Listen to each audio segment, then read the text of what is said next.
오늘은 은퇴한 한 사람의 이야기를 통해 퇴직금과 노후 자산을 어떻게 지켜야 하는지 깊이 나누어 보려 합니다. 이 이야기는 실제로 지금도 우리 곁에서 벌어지고 있는 현실이기도 합니다. 김 선배는 조그만 회사 조립공으로 한 회사에서 30년 이상 근무하며 하루도 허투루 보내지 않았습니다. 출근길에 시달리고 야근과 회식에 지쳐 쓰러질 때도 있었지만 그는 늘 책임감 하나로 버텼습니다.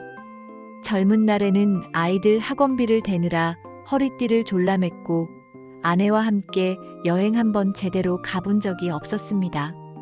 그저 가족을 위해라는 이유 하나로 일했고 어느새 머리는 희끗희끗해졌습니다.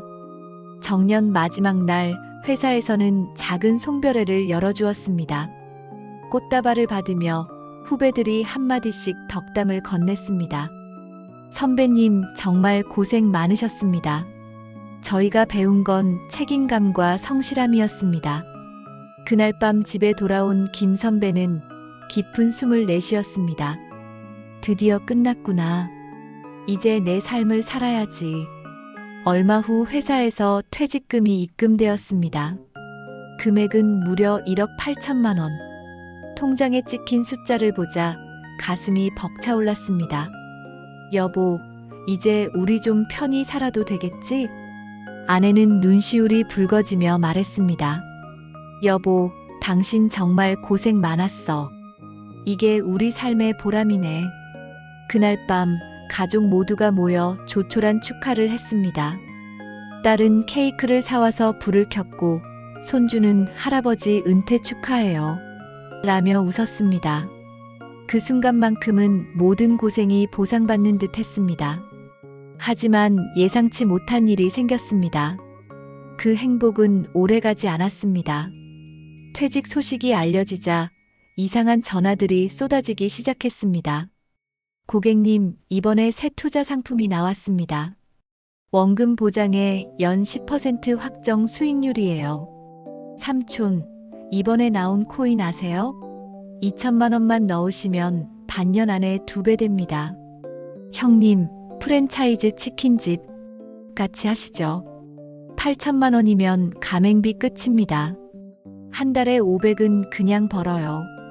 달콤한 말들이 귀를 파고들었습니다. 처음에는 웃어넘겼습니다.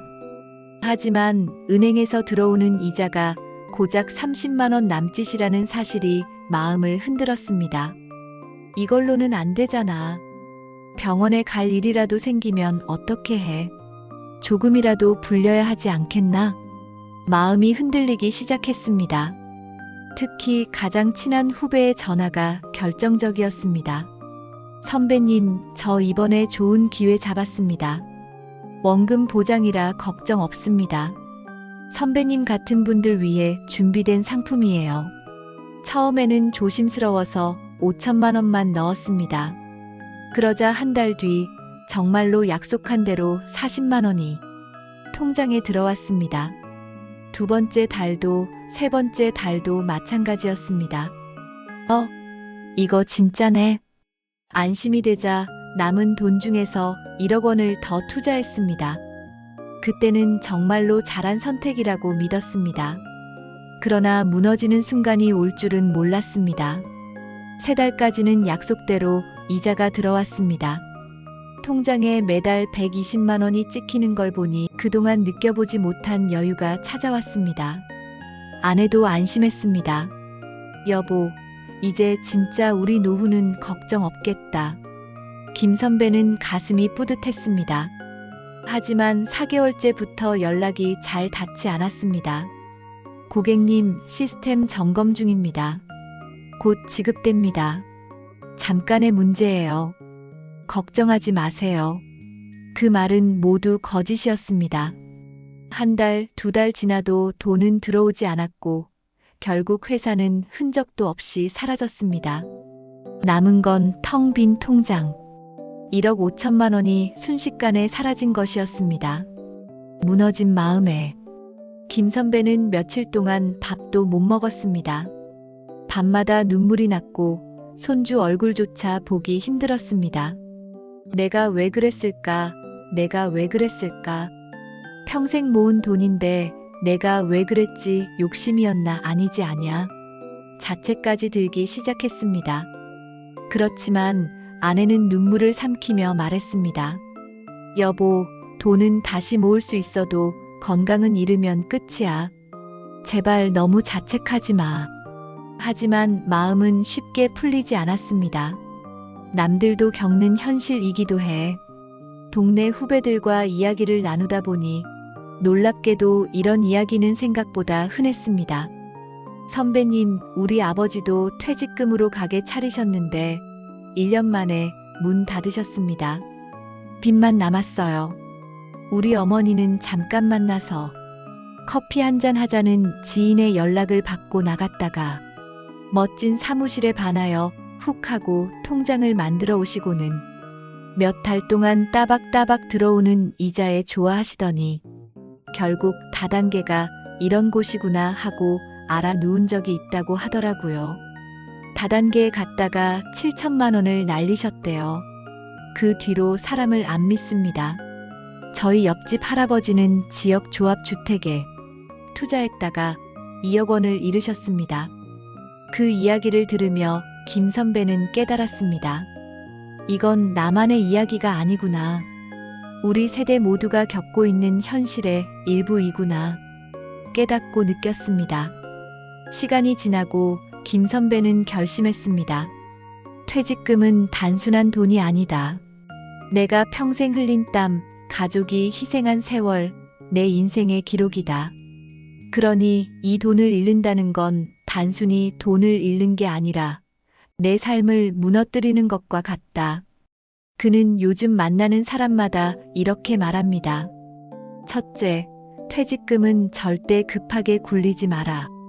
둘째, 원금 보장 확실하다는 말에 속지 마라. 셋째, 최소 1년은 은행에 두고 차분히 고민해라. 넷째, 돈을 챙겨보기도 중요하지만 먼저 건강을 챙겨라. 돈은 다시 모을 수 있어도 건강은 잃으면 끝이다. 새로운 삶을 살아보기로 하자는 결심하게 됩니다. 지금 김 선배는 큰 돈을 굴리거나 사업을 하지 않습니다. 작은 포기와 결단으로 소박한 행복을 누립니다. 아내와 함께 작은 텃밭을 가꾸며 아침이면 상추를 따서 가족과 함께 밥상에 올리고 오후에는 도서관에 가서 책을 읽습니다. 가끔은 손주를 돌보며 웃음소리를 듣습니다. 그는 웃으며 말합니다. 내가 그 돈을 잃은 건 아직도 아쉬워. 하지만 덕분에 깨달았다. 돈을 지키는 건 단순히 자산 관리가 아니라 내 인생을 존중하는 일이란 것을. 지금 이 순간에도 많은 사람들이 은퇴를 하고 퇴직금을 받습니다. 그리고 그 소중한 돈을 지키지 못해 눈물 흘리는 일들이 곳곳에서 일어나고 있습니다. 퇴직금 1억 8천만 원을 받은 사람이 잘못된 선택으로 1억 5천만 원을 잃을 수 있다는 사실. 돈을 크게 불리려는 욕심보다 지켜내는 지혜가 훨씬 더 필요하다는 사실. 퇴직 후 가장 큰 행복은 돈이 아니라 건강과 가족과 함께하는 평온한 시간이라는 사실. 오늘의 이야기가 여러분께 작은 울림이 되기를 바랍니다. 그리고 여러분의 퇴직금과 노후 자산이 반드시 단단히 지켜지기를 간절히 기도합니다. 감사합니다. 행복 가득하세요.